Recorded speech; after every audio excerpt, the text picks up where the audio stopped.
Hello everyone, welcome to my channel Shilpa's daily life. আমার এই নতুন ব্লগে তোমাদেরকে জানি অনেক অনেক ওয়েলকাম, অনেক অনেক ভালোবাসা। এখন দেখো সকালবেলা দুধ চা, তার সাথে নিয়ে নিয়েছি বিস্কুট, এটা খেয়ে নিচ্ছি। আমি চাট করে মুড়ি খেতে বসে গেছি। মা কিন্তু একটু বড়া বানিয়েছিল গতকালকে, সেই বড়াটাই থেকে গেছিলো, সেটাও আমি নিয়ে নিয়েছি, খাচ্ছি। তো আজকে কিন্তু বিকেলবেলা চলে যাব আমি আমার শ্বশুর বাড়িতে। যদিও আমি বলে দিয়েছি আমার শ্বশুরমশাই বা শাশুড়িমা যেন আমাকে আনতে আসে, তবেই আমি যাব, তা না হলে যাবো না। যেহেতু আমি পুরো এতগুলো দিন এখানে কাটিয়েছি, তো সেই কারণে আর কি। তো দেখো এখানে আমি দুপুরবেলা ভাত খাচ্ছি, পেঁপে সেদ্ধ, শাক ভাজা, মাছের ডিমের বড়া, আর এখানে হয়েছিল ডাল, তার সাথে কিন্তু ছিল মাছের ঝাল। এই সমস্তগুলো দিয়ে খাওয়া দাওয়া করে নিলাম। আর বিকালবেলা কিন্তু আমার শ্বশুরমশাই আনতে এসেছিলো, আমি চলে এসেছিলাম আমার শ্বশুরবাড়িতে। সেদিন আর কোনো রকম কোনো ভিডিও করা হয়নি।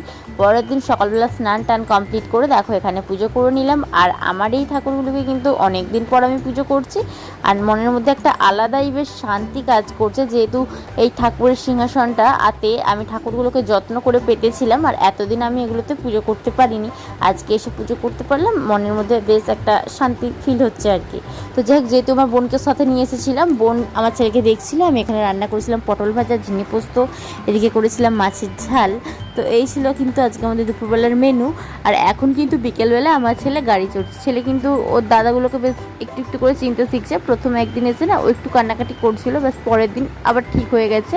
এই যে কুশলকে একটু বেশিই চিনে গেছে, যদিও কুশল গাড়ি চালাচ্ছিল, তার মধ্যে কিন্তু ছোটন আর পিয়াস দুজনেই কিন্তু এর সাথে ঘোরাঘুরি করছিল, মানে ওরা অল্টারনেট করে গাড়ি চালাচ্ছিল। আর আমার ছেলে তো বেশ মজার মধ্যেই ছিল, গাড়ির মধ্যে চড়ছিল।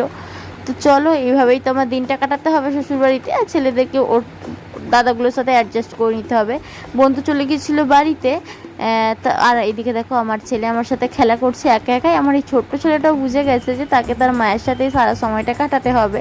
তো সেই কারণে আর কি ও তো শ্বশুর শাশুড়িকে কাছে সেইভাবে যাচ্ছে না, আর ওনারাও কিন্তু আমার ছেলে কাঁদলে সেইভাবে ঘোরাতে পারছে না। যেহেতু 5 মাস আমি সেখানে ছিলাম, সেটা একরকম রক্ত হয়েছে, আর এখানেও ওর অ্যাডজাস্ট করতেও অসুবিধা হচ্ছে, বা শাশুড়ি বা শ্বশুর মশাইয়েরও আমার ছেলেকে বুঝতে একটু সময় লাগবে। তো দেখো আমার ছেলেটাও কিন্তু খেলা করছে আমার সাথে। তো চলো, আজকের মতো ভিডিওটা আমি এখানে শেষ করলাম।